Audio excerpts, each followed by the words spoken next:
மகான்களின் வாழ்க்கையில் மகத்தான நிகழ்ச்சிகள். எப்படிப்பட்ட ஆசிர்வாதம்! ஸ்ரீ பாத சுவாமி. பிரதிஷ்டானபுரம் அதாவது பைதான் என்பது மகாராஷ்டிரத்தில் உள்ள ஒரு புண்ணிய ஸ்தலம். இதற்கு காசிக்கு சமமான மகத்துவம் உண்டு. ஏபகான் என்ற கிராமம் இதன் அருகில்தான் இருக்கிறது.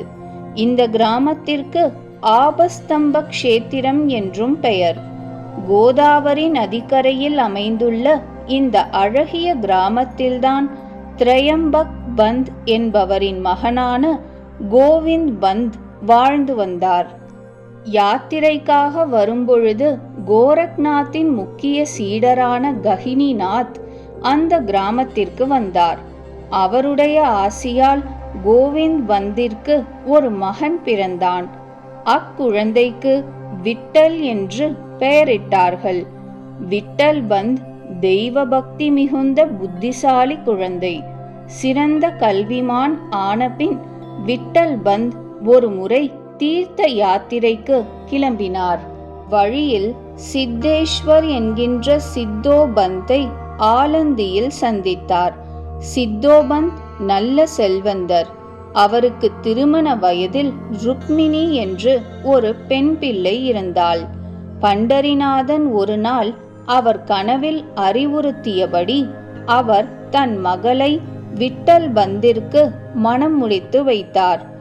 இல்லறம் நல்லறமாகத்தான் இருந்தது. ஆனால் மகப்பேர் இல்லை. விட்டல் பந்த் எப்பொழுதும் இறை நாட்டத்திலேயே காலம் கழித்து வந்தார். துறவரம் ஏற்பதை பற்றியும் சிந்தித்துக் கொண்டிருந்தார். ஆனால் அவர் மனைவி ருக்மிணி அதற்கு உடன்படவில்லை. ஒரு நாள் அவர் தீர்த்த யாத்திரையாக கிளம்பி காசிக்கு வந்து சேர்ந்தார். காசியில் ஸ்ரீபாத சுவாமியிடம் சந்நியாசம் வாங்கிக் கொண்டார். காசியை இருப்பிடமாக கொண்ட ஸ்ரீபாத சுவாமி ராமேஸ்வர யாத்திரைக்காக புறப்பட்டு வந்து கொண்டிருந்தார். வழியில் ஆலந்தியில் முகாமிட்டிருந்தார். அங்கிருந்த மாருதி ஆலயத்தில் சீடர்களுடன் தங்கியிருந்தார். ருக்மிணி என்ற அம்மையார் அக்கோயிலுக்கு வருவது வழக்கம். அந்த அம்மையார் அங்குள்ள அரச மரத்தையும் சுற்றுவது வழக்கம். கோயிலில் தங்கியிருந்த ஸ்ரீ பாத சுவாமியை கண்டு ருக்மிணி அம்மையார் நமஸ்கரித்தார். ருக்மிணிக்கு இந்த துறவி யார் என்றெல்லாம் தெரியாது. ஒரு சந்நியாசி என்ற அவரது பக்தியும் மரியாதையும் அவரை நமஸ்கரிக்கச் செய்தது. புத்திரவதி பவ என்று ஆசிர்வதித்தார் அந்த சந்நியாசி. நீ ஒரு குழந்தைக்கு தாய் ஆகுக என்ற இந்த வாழ்த்துரையை கேட்டதும் ருக்மிணி வருத்தமடைந்தாள், சங்கடப்பட்டாள். ஏனெனில் மகான்கள் வாக்கு பொய்ப்பதில்லை. ஆனால் ருக்மிணியின் கணவர் விட்டல் பந்தோ காணாமல் போய் ஆண்டு கணக்கில் ஆகிவிட்டது. அவர் இருப்பிடமே இதுவரை தெரியவில்லை. இந்நிலையில் ருக்மிணி பரிதாபமாக கண்ணீர் வடித்தார். ஏனம்மா, ஏன் அழுகிறாய் என்று துறவி கேட்டார். என் கணவர் காணாமல் போய்விட்டார். அண்மையில்தான் அவர் காசியில் இருப்பதாகவும் ஸ்ரீபாத சுவாமியிடம் துறவு மேற்கொண்டதாகவும் கேள்விப்பட்டேன் என்று கூறி உடைந்து போய் அழுதார் அந்த அம்மையார். அப்பொழுதுதான் ஸ்ரீபாத சுவாமிக்கு எல்லாம் விளங்கியது.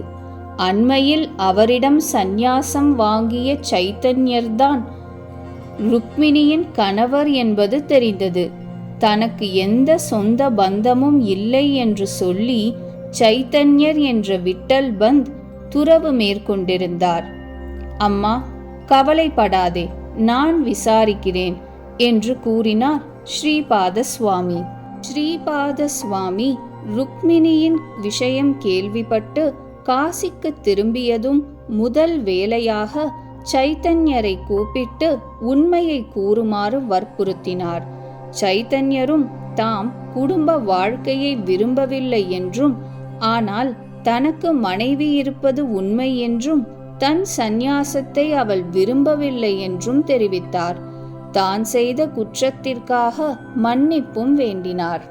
உன்னை நான் மன்னிக்க தயார். ஆனால் நீ உன் கிராமத்திற்கு சென்று உன் மனைவியோடு மீண்டும் குடும்ப வாழ்க்கையில் ஈடுபட வேண்டும். இது என் கட்டளை என்று கூறிவிட்டார் குருநாதர். சைத்தன்யர் என பெயர் பூண்ட விட்டல் பந்த் அதற்கு கீழ்ப்படிய வேண்டியதாயிற்று. ஊர் திரும்பிய கணவனை கண்டு ருக்மிணி பெரிதும் மகிழ்ந்தாள். ஆனால் ஊர் மகிழவில்லை.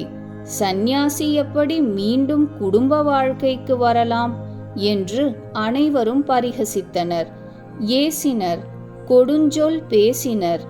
அக்குடும்பத்தையே தள்ளி வைத்தனர். ஊர்க்கட்டுப்பாட்டினால் பெரிதும் துன்புற்ற விட்டல்பந்த் ஊரின் ஒதுக்குப்புறமாக குடியிருந்தார்.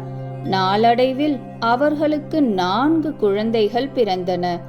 நிவ்ருத்திநாத், ஞானதேவ், சோபான் என்ற பிள்ளைகள், முக்தாபாய் என்ற பெண் ஆகிய 4. இதில் இவர்கள் முறையே சிவபெருமான், திருமால், பிரம்மதேவன், பராசக்தி ஆகியோர் அம்சம் என்று கூறுவர். 4வருமே ஆன்மீகத்தில் முதிர்ந்த மகான்கள். பிற்காலத்தில் பகவத்கீதைக்கு விரிவுரையான ஞானேஸ்வரி என்ற நூலை ஞானதேவ் என்ற மகன் இயற்றினார். மகான்களின் ஆசீர்வாதம் பொய்ப்பதில்லை.